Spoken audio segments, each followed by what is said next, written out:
Hello everyone, and welcome to this online ethical hacking course. Now, before we begin, I would like to talk about a few things that you might be interested in, such as legal side of using the things that you will learn in this course, and also you are probably wondering what could possibly make this course different from any other course you attended online or any other course you watched on YouTube, Udemy, or basically anywhere else. So let me first answer the second question. Well, there is a difference between this course and other courses that you probably watched.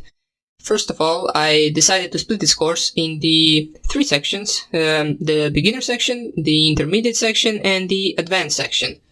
Now, the thing that differs this course from other courses is the advanced section. Basically, what we will be doing in the advanced section is making our own tools. We will be coding our own advanced tools. And not the basic kind of tools. Most likely we will be coding our own Metasploit framework, for example. Now, for those of you who know that is, it basically means we will be coding our own command and control center that can receive many connections from other PCs, not just one. We'll be coding in the advanced reverse shell, backdoor, keyloggers, and many other tools used by ethical hackers. Now, if you don't know what these tools do yet, we will be covering all of those in the beginner and in the intermediate section, but we'll be covering the tools from other people. And in the advanced section, we will be making the same tools just by ourselves. Now, the programming languages that we will be using will be Python and C, because I find those programming languages mostly used by ethical hackers. C is a low-level language. Basically, it is harder than Python, and things that you can do in Python in like 3 lines takes you about 20 lines in C. But we will be covering both of those programming languages. Python so you can make things faster, and C so you can understand things better. We will also be covering in the advanced section a little bit of assembly language, which we will be using for our exploit development part. Now, for you that are wondering what we will be doing in the beginner section, we'll be covering the installation of VirtualBox and Kali Linux. VirtualBox is basically a program that allows us to make our own virtual machine.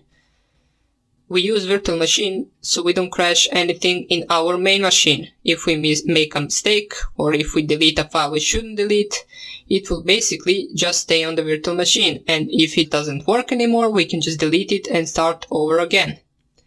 As far as the Kali Linux, is a distribution, basically an operating system, that is used for ethical hacking and penetration testing.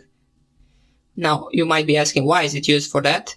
Well, basically, it comes pre-installed with some of the most known tools used for ethical hacking.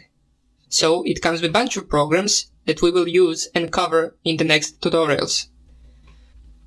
In the intermediate section, however, we will be covering those tools that are pre-built into Kali Linux, and also we will be covering some of the tools that are not built into the Kali Linux.